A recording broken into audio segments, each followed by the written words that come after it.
सुप्रभात प्यारे बच्चों। मैं हिंदी की अध्यापिका मंजू शर्मा कक्षा 8 हिंदी स्वर्णिका पाठमाला से पाठ 11 सत्य कर्तव्य के बारे में समझा रही थी। आज मैं आपको आगे का भाग समझाऊंगी। प्यारे बच्चों, मुझे आशा है कि आपकी समझ में आया होगा। अब देखिए, सत्य कर्तव्य।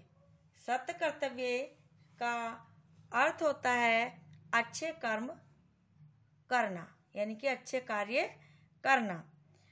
प्रस्तुत पाठ के कवि हैं राम नरेश त्रिपाठी जी। राम नरेश त्रिपाठी जी ने बताया है कि व्यक्ति को अच्छे कार्य करना चाहिए।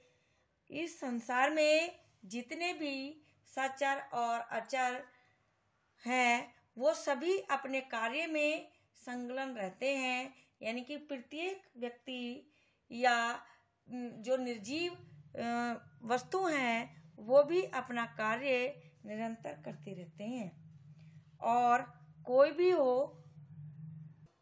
वो सभी अपना कार्य करते हैं। अब देखिए बच्चों, पहले मैंने बताया था आपको कि सचर और अचर दो तरह के होते हैं। जैसे सचर में हमारे आते हैं विचरण करने वाले, यानी कि चलने फिरने वाले। मैंने आपको बताया था जैसे इस पृथ्वी पर चलने फिरने वाले जैसे कि प्राणी होते हैं, मनुष्य होते हैं, उनके लिए आया है। और अचर में बताया था मैंने आपको जड़, यानी कि एक ही स्थान पर ठहरे हुए, एक ही स्थान पर जैसे पेड़ पौधे होते हैं, निर्जीव वस्तुएं होती हैं।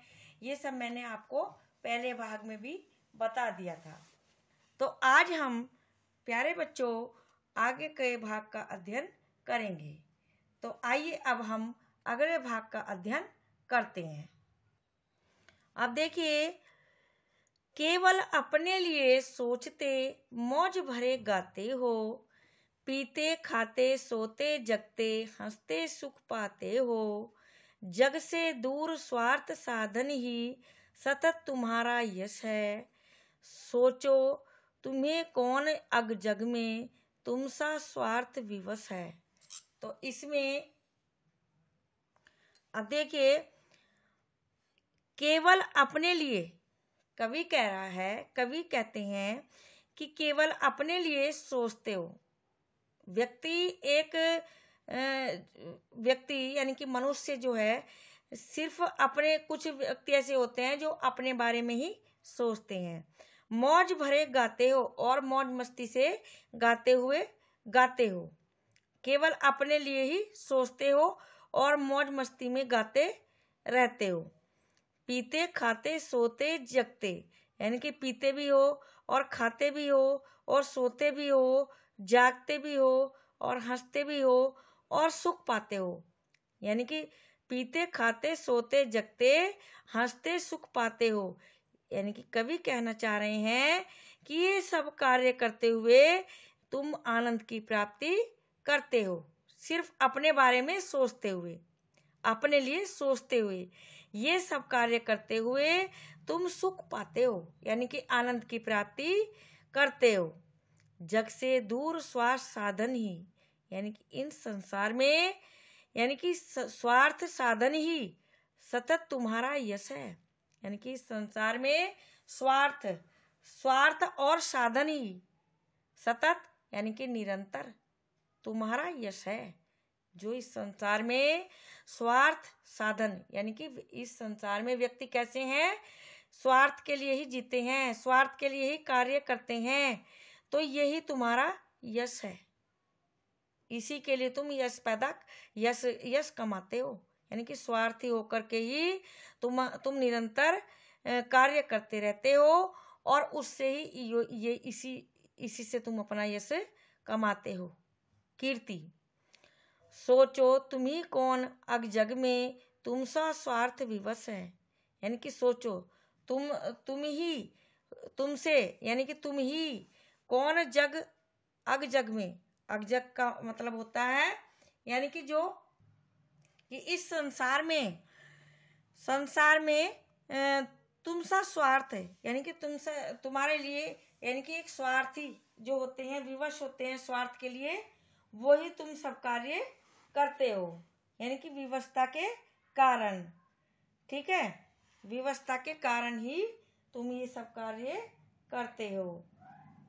अब देखो आगे देखते हैं अगला वाला। यह है संसार मनुष्य के लिए एक परीक्षा स्थल है। ये संसार मनुष्य के लिए क्या है? एक, इसमें कवि ने कहा है कि ये संसार जो है मनुष्य के लिए एक परीक्षा स्थल है। जिस प्रकार से विद्यार्थी होता है वो परीक्षा देता है, उसी प्रकार से ये संसार भी मनुष्य के लिए एक परीक्षा का स्थल है। स्थल माने स्थान है। दुख है, प्रश्न है, कठोर देखकर होती बुद्धि विकल है। उसे दुख भी होता है ना, बहुत दुख भी होता है, और कठोर प्रश्न देखकर भी उसकी बुद्धि कैसी होती है? भ्रमित हो जाती है। यानी कि मुश्किलें उसका जो है मुश्किलें देखकर बुद्धि खराब हो जाती है। यानी कि उसे स्वाभाविक है उसकी बुद्धि खराब होना, है ना। किंतु स्वात्म बल विगसत पुरुष ठीक पहुंचे अटकल से।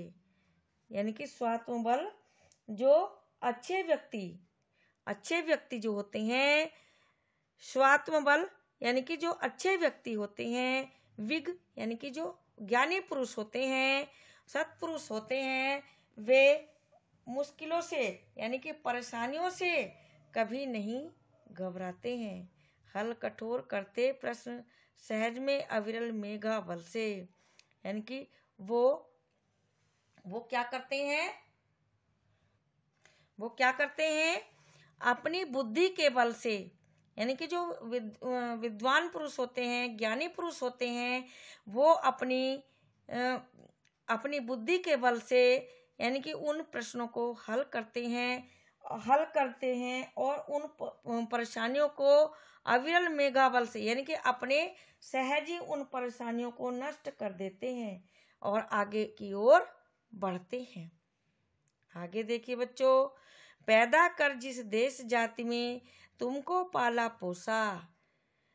पैदा कर जिस देश जाति में तुमको पाला पोसा, किए हुए है निज हित का तुम से बड़ा भरोसा। यानी कि कवि कहना चाहते हैं, प्रस्तुत भाग में कवि कहना चाहते हैं कि जिस देश और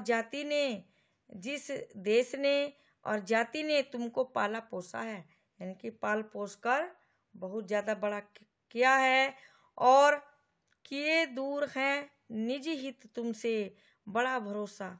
यानी कि तुमसे उस देश ने भी, उस जाति ने भी, उस परिवार ने भी तुम पर यानी कि बहुत ज्यादा बड़ा भरोसा किया है कि कोई ना कोई तुम हित का कार्य करोगे, यानी कि अच्छा कार्य करोगे।